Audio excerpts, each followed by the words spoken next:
বলছি দাদু এখন দাঁড়িয়ে আছো কেন? তুমি চলে যাও। তুমি তো দেখেছো আমি মধুর সঙ্গে দেখা করতে এসেছি। আবার কি? চলে যাও। দেখ মা পায়েল, বলে দিচ্ছি, তুই যদি ওই শালা সাদা কটকটে চুলির সাথে দেখা করিস না, তাহলে কিন্তু ভালো হবে না, বলে দিচ্ছি। সত্যি দাদু তুমিও না আছো? সেদিন আমি দেখা হয়েছিল তাই কথা বলছিলাম। হ্যাঁ, ওর সাথে আমি কেন দেখা করতে যাবো? পাদুর সাথে আমি ফোনে কথা বলছি, ঠিক আছে, সবকিছু ক্লিয়ার করছি, তুই ওই সব কোনো টেনশন করবি না। আর বলে দিচ্ছি, ওই যে কি যেন নাম ওই মালটার, ওই সাদা চুলালা, ও ছাড়ো, ওর নাম দিয়ে কি হবে? হ্যাঁ, ওর সাথে কোনো রকম কথা বলার চেষ্টা করবি না। আর মধু, তোরে বলে যাচ্ছি, আমার নাতনির এখানে আমি রেখে দিয়ে যাচ্ছি, তোর বাড়ির থেকে যদি অন্য কোথাও যায়, তাহলে তোর বিয়ে কিন্তু ক্যান্সেল, বলে দিচ্ছি। তোর বিয়ের চাবিকাঠি সব কিন্তু আমার হাতে, মনে রাখিস। আমাদের বাড়ি থেকে তো কোথায় যাবে? আমাদের বাড়িতে থাকবে। যা বললাম মনে রাখিস, বাদ বাকি তোর উপরে। তোর জীবনের লক্ষ্য কি করবি কি না করবি, সেটা তুই ভেবে চিন্তে কাজ করিস। আমার নাতনি তোদের বাড়িতে গেছে কি, তোর বিয়ে ক্যান্সেল, মনে রাখিস। না না, কোথাও যাবে না। ওই তুতলাম অন্য জায়গা মারাবা, ঠিক আছে, আমার সামনে না। বলছি দাদু, এর থেকে তো ভালো তুমি আমাকে না আসতে দিলেই ভালো হতো। লোকের বাড়ি এসে এইভাবে আমাকে অপমান করছো। আশেপাশের লোকজন বা কাকিমা শুনলে আমার কিরকম খারাপ ভাববে বলো? ওইসব খারাপ ভাবাভাবি অত সেটা আমি ভাবি না। আমি যেটা ভাবি সেটাই রাইট। যা বললাম তা মনে রাখিস। আচ্ছা, আমি কোথাও যাবো না, এখানেই থাকবো। তুমি নিতে এসো, ফোন করবো খানে। ফোন করার দরকার নেই, আমি আমার ইচ্ছা মতন সময় আসবো। ফোন করবা তুমি, তা হবে না। আমি হচ্ছে দালাল, মানে মেয়ে ছেলে বিয়ে দেওয়ার দালাল, বুঝতে পারিস? তাহলে আমার মাথায় কতখানি বেরেন। আমার সাথে ফাজলামি করার চেষ্টা করবা না, মনে থাকে যেন কথাটা। আর ওই হারামের বাড়ি যাই ওর বাপরে যদি এমন ছেঁচা দেবো আজকে, ওর পুরো একদম আলকাতরা টিপে বার করে দেবো। আমার নাতির সাথে আবার লাইন মারা, বিয়ের আগে প্রেম করেছিস করেছিস, এখন আবার সরু লাইন করছিস, দাঁড়া, একদম তোর হরিতকে ছিঁড়ে ফেলা বোটাই নিয়ে। দেখেছিস বান্ধবী, দেখেছিস দাদু আমার উপরে কিরকম হ্যাঁ হ্যাঁ টর্চার করছে। ও সব কথা ছাড়। আমি বলছি কি তুই ওই কিরণের সাথে আবার কথাবার্তা বলছিস নাকি? না মানে একটু স্টেশনতে আসার সময় দেখা হয়েছিল, তখন আর কি একটু কথা বলছিলাম। দেখ বান্ধবী, আমার তো এমনি কপাল পোড়া। অনেক কষ্ট করে একটা বিয়ে থা ঠিক হয়েছে। হ্যাঁ, এখন যদি কোনো কারণে বিয়েটা ক্যান্সেল হয়ে যায়, আমার বাবা তো নেই, মার উপর দিয়ে সবকিছু চলে। হ্যাঁ, আমার মা তো সমাজে মুখ দেখাতে পারবে না। আর আমি তো লগ্নভ্রষ্ট হয়ে যাবো। আমার তো জন্মে বিয়ে হবে না। তুই সুন্দরী, তোর দেখতে ভালো, তোর একটা না দুটো তিনটে বিয়ে হতে পারে, কিন্তু আমার কি হবে? ওসব কথা কেন বলছিস? বলছি এই কারণে যে আমার বাড়ি থেকে অন্য কোথাও যাওয়ার চেষ্টা করিস না। আমাদের বাড়ি বসে খাওয়া দাওয়া কর, হাতে মেহেন্দি লাগা, দুদিন পরে আমার বিয়ে, আমরা গান বাজনা করি, তাও ভালো। কিন্তু এই কিরণের সাথে দেখা করার চেষ্টা করিস না। মাথা খারাপ নাকি তুইও আছিস? হ্যাঁ, আর দাদুর কথা শুনে তুই মানে পাগলা হয়ে গেছিস। সত্যি বলছিস দেখা করবি না তো? আরে না না, তোর মাথায় হাত রেখে বলবো। না না, আমার দিবি টিবি খাওয়ার দরকার নেই, দুদিন পরে বিয়ে তো। এখন এসব দিবি না, খাই ভালো হবে। তাহলে তোদের বাড়ি আসছি, এখন আমার মনটা খারাপ করে দিলি তো। ভাবলাম একটু হাসি ঠাট্টা করবো, তা না, মুডটা পুরো অফ হয়ে গেল। আরে না না না না, চল চল ওই ঘরে চল, ওখানে গিয়ে দেখা এবার বিয়ে কি কি কেনাকাটি হয়েছে। চল চল দেখি দেখি কি কি কিনেছিস দেখি। বলছি আমার গিফটটা দাদাবাবু কই? দাদাবাবু আমার জন্য কোনো গিফট পাঠায়নি? ওইসব কথা আর বলিস না, সে কপাল কি আর আমার আছে? মানে মানে পরে এক সময় বলবো। তা দুদিন পরে তোর বিয়ে, এখন এসব কথা বলে মাথা খারাপ করার কোনো দরকার নেই। অত শত জানি না, দুদিন পরে বিয়ে, আমি দাদাবাবুকে দেখতে চাই। তো দাদাবাবুকে তুই ফোন করে দেখ, যদি আসে তো ভালো। হ্যাঁ, আমি কথা বলে নেবো। চল দেখি, চল চল।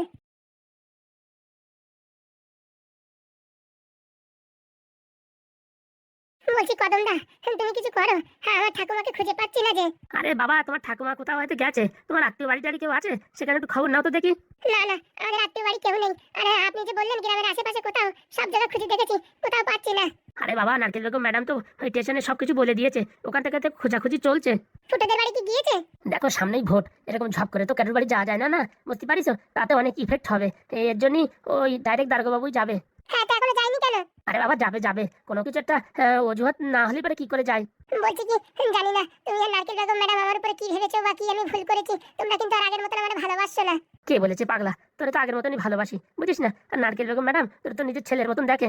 হ্যাঁ, আগের বার কিরকম ঝাপ করে আমার ঠাকুমারে বের করে দিল। হ্যাঁ, আর এখন খুঁজেই পাচ্ছে না। আরে বাবা, সবকিছুর একটা সময় লাগে, ঘপাত করে তো কিছু হয় না। আর আমাদের কাছে তো ওই মোটা কলম নেই যে এই পাদুর মতন নাম্বার টিপি দিয়ে খুঁজে বের করবো। তাই তো, সে মোচাকল থাকলে তো ঝাপাত করে বের করে দেওয়া যেত। আমার ঠাকুমা কোথায় আছে? বলছি এখন অন্য কোনো রাস্তা নেই আমার ঠাকুমাকে খুঁজে বের করার? একটাই রাস্তা আছে, হ্যাঁ, সেই রাস্তা কি তুমি গ্রহণ করতে পারবা? আমি আমার ঠাকুমার জন্য সবকিছু করতে পারবো। তাহলে এক কাজ করো, তোমার আমি শর্টকাট বুদ্ধি দিচ্ছি।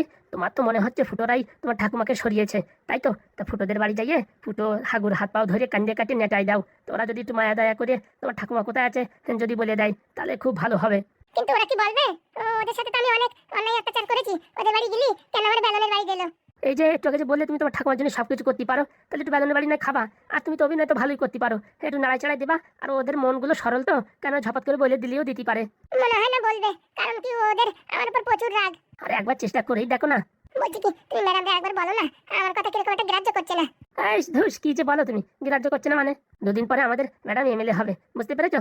কত বড় একটা পাওয়ার আসবে আমাদের হাতে, যখন যা বলবে তখন তাই হবে। নাই তো আর কটা দিন থামো, ম্যাডাম ভোটে জিতে নেক, তারপর তোমার ঠাকুমারে ঝড়াত করে খুঁজে বের করে দেবে। অতদিন পর্যন্ত ঠাকুমা তো টেনশনে মারা যাবে। আরে কিচ্ছু হবে না, তোমার ঠাকুমা বুড়ি একদম সলিড আছে, ও মোটামুটি খাতি না দিলেও 1.5 মাসের মতন বাঁচিয়ে যাবে। কি ব্যাপার, আমার ছাড়া এখানে কি আমসক্ত পাচ্ছে নাকি? আমার নিন্দাবন্ধ করছো তোমরা দুজনে? না ম্যাডাম, আমার ঠাকুমার কথাই আলোচনা হচ্ছিল। বলছি কি কদম, কি কথা হচ্ছিল? ওই তো, ও ঠাকুমার নিয়ে কথা হচ্ছিল। আমি ভাবলাম হয়তো আমার নিয়ে কোনো নিন্দাবন্ধ করছো তোমরা দুজনে। বলছি ম্যাডাম, আগের মতন আর ভালোবাসেন না, আমার প্রতি আপনার একটা অশ্রদ্ধা এসে গেছে। কেন জানি না আমি কি ভুল করেছি। আরে ওইসব কথা বলে শুধু শুধু লজ্জা দাও কেন?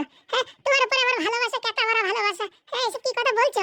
তাহলে ম্যাডাম, আগে আমি একটা কথা বলার আগে আপনি আপনার জীবন দিয়ে সেই কাজটা করার চেষ্টা করতেন, আর এখন কিরকম একটা গাফিলতের মতন দেখা যাচ্ছে। আরে বাবা, এইসব তোমার ভুল ধারণা। তোমার ঠাকুমারে খোঁজার জন্য আমি কত ডুবুরি কাটিয়েছি জানো? কেন ডুবুরি দিয়ে কি হবে? ওই তোমার ঠাকুমা যদি সুইমিং করে, ও যদি জলের ভিতরে পড়ে টড়ে যায়, সেখান থেকে তুলে আনবে। না না, আমার ঠাকুমা কেন নদীতে সুইমিং করতে যাবে? আরে বাবা, ওটা একটা শর্টকাট কথা। বলছি আমি ডুবুরি লাগিয়ে দিয়েছি, যেখান থেকে হোক খুঁজে বের করবে। তাই মাটির তলে থাকুক আর সে জলের তলে থাকুক। বলছি দারোগা বাবু কি ফুটোদের বাড়ি গিয়েছিল?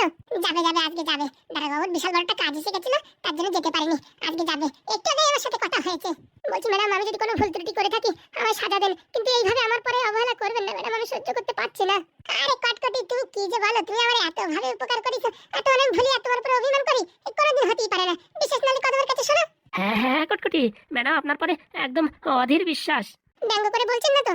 দেখিছো, ভালো কথা বলি ব্যঙ্গ হয়ে যায়। এর জন্য বাবু আমি এইসব ঝামেলার ভিতরে আসতে চাই না। তোমরা যা কথা বলছিলে বলো, আমি দেখি যাই। ওই দেখি অনেকগুলো ফর্ম টর্ম আছে, ভর্তি হবে। ম্যাডাম, চলে যাবেন না ম্যাডাম? আবার পেছন থেকে ডাকে। বলছি তো তোমার ঠাকুমারে যত শিগগিরই হোক তত শিগগিরই খুঁজে বের করে দেবে। হ্যাঁ, নারকেল বেগম ম্যাডাম যখন কথা দিয়েছে, নির্ঘাত বের করে দেবে খুঁজে।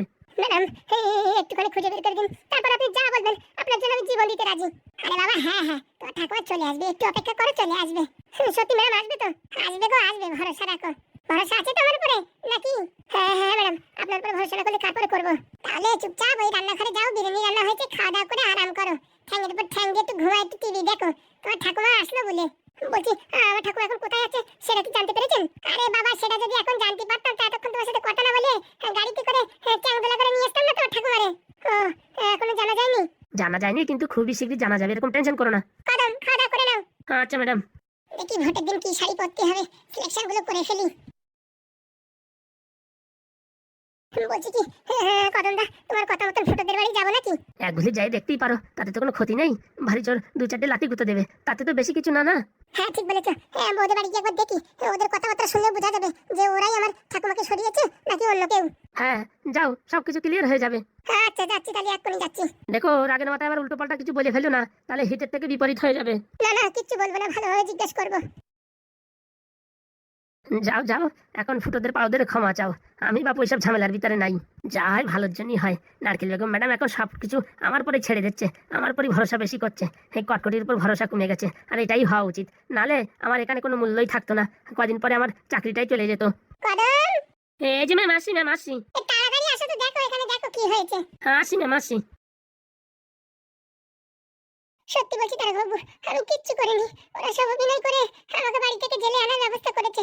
আর আমারও অবর্তমানে আমার স্বামীকে আর আমার শ্বশুর মশাইকে ওই মহিলা সব শেষ করে দেবে। আবার একটা উল্টো পাল্টা কথা বলেছিস না, এই মহিলা পুলিশদের চড়িয়ে তোর দাঁতের সব পাটি খুলে দেবো। ঠিক বলেছেন তারকবাবু, একে উপযুক্ত শাস্তি দেওয়া উচিত। এই মেয়েটাই যত নষ্টের গোড়া। আমাদের এই এমএলএ বাবুকে ওই জড়িবুটি আয়ুর্বেদিক ওষুধ কেমিক্যাল খাইয়ে এই অবস্থা করেছে। একে ছাড়া উচিত না। জনগণ হাতে পেলে না, এর একদম হাড় গোড় ভেঙে হাতে ধরিয়ে দেবে। স্যার, আপনাদের কোথাও ভুল হচ্ছে, আমার মেয়েকে এরকম শিক্ষা দিইনি যে কারোর সংসার ভাঙবে। ওহো, তাই নাকি? তার জন্য তো তোর মেয়েকে 3-3বার বিয়ে দিয়েছিস। হ্যাঁ, এরকম শিক্ষা দিসনি? কিরকম শিক্ষা দিয়েছিস? হ্যাঁ, আজকাল যুগে মানুষের একবার বিয়ে হয়, 2বার বিয়ে হয়, 3-3বার বিয়ে হয়। একটা সামনে খারাপ হবে, তিনজন কি করে খারাপ হয় শুনি? আপনাদের বলে কোনো লাভ হবে না, কারণ কি আমাদের হাতে তো কোনো পাওয়ার নেই, কোনো শক্তি নেই, আমার কোনো টাকা পয়সাও নেই। তাই আমরা যতই যা বলি আপনারা বিশ্বাস করবেন না।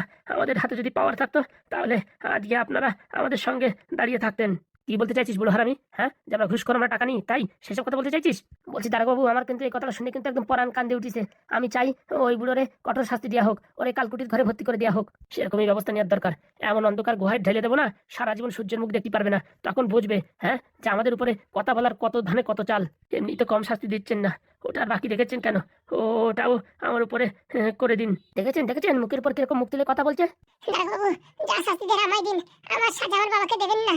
না দারোগাবাবু, আমার মেয়ে যতটুকু পাপ করেছে, অন্যায় করেছে, সব শাস্তি আমার উপরে দিন। আমায় দিন, ওকে ছেড়ে দিন। ও অবুঝ, ও বোঝে না, ওর বয়স এখনই বা কত। বোঝে না বয়স বা কত, এই বয়সে এত শয়তানি কুলবাজ্জাতি করতে পারে, তাহলে পরবর্তীতে কি করবে তোর মেয়েরে?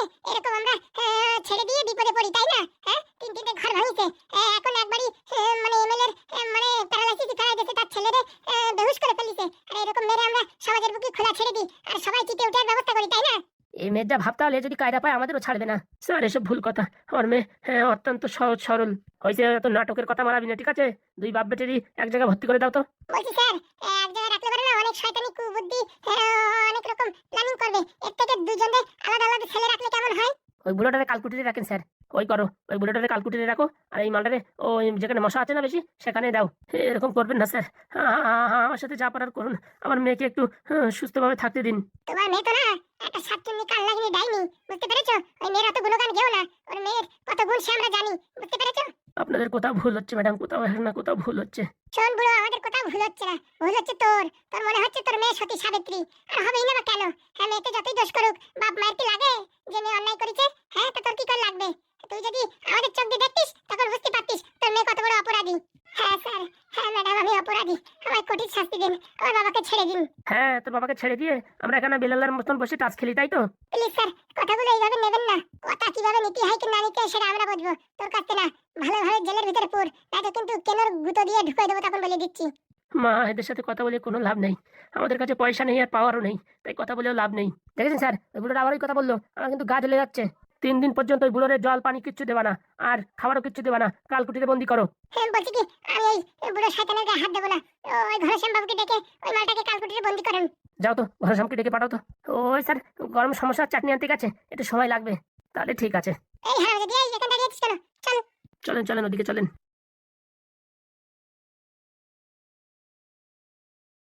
বলছি ম্যাডাম, একটু বোঝার চেষ্টা করুন, আমি কোনো অন্যায় করিনি। এসব নাটকের কথা না বলে লকাপের ভিতর চল, নাকি কিন্তু বাড়তি বাড়তিতে চামড়া উঠাই দেবো। বলছি ম্যাডাম, হ্যাঁ, আমায় যত মার মারেন, আমার মেয়েদের কিচ্ছু বলবেন না। এই বুড়ো হারামজাদা, চুপচাপ করে মুখ বন্ধ করে থাক, বুঝতে পারছিস? আমি এখানকার বড় অফিসার না, আমার যা বলবো তাই শুনতে হবে, বুঝতে পারছিস? প্লিজ ম্যাডাম, কিছু একটা করুন। এইরকম সাধারণ মানুষের উপর অন্যায় অত্যাচার আপনি কি করে সহ্য করছেন একটা মেয়ে মানুষ হয়ে? দেখো, আমি সবই বুঝতে পারছি, কিন্তু আমার কিচ্ছু করার নেই। আমি যদি কথা না শুনি, আমার ট্রান্সফার করে দেবে জঙ্গল মহলে। জীবন কেন্দ্রে যাবে ওখানে গেলি পারে। বউ ছেলে মেয়ে সংসার থেকে কোথায় যাবো বলো? আমার হাতে কিচ্ছু করার নেই। আমি জানি আপনার মেয়ে অপরাধী না, কিন্তু আমার হাতে কিচ্ছু নেই। তাহলে আপনি কেন একটু বলছেন না দারোগাবুদের বুঝিয়ে? তোমরা সবই তো বোঝো, বারবার তো ওই কথাগুলোই বলছো। আর তোমাদের বাপু বুদ্ধি নেই। হ্যাঁ, ওনাদের সামনে এসব কথাবার্তা বললি আরো রেগে তোমাদের অবস্থা টাইট করে দিত। এটা আমি কন্ট্রোল করে রাখেছি তাই। হ্যাঁ, এখন কালকুটিতে বন্দি করি, তখন দেখবা কেমন লাগে। বলছি কালকুটিটা কেমন? শুধু দুটো ফুটো আছে, অক্সিজেন যাওয়ার জন্য আর বের হওয়ার জন্য, আর কিচ্ছু নেই। তাহলে তো আমার বাবা মারা যাবে। ওইসব আমি জানি না। তোমার বাবা ওইসব উল্টোপাল্টা কথা বলেই তো ওদের মাথা গরম করে দিয়েছে। তুমি বলছি এখন এর কোনো রাস্তা নেই, দেখছি কি করা যায়। চলো দেখি, চলো। আচ্ছা ম্যাডাম, চলো।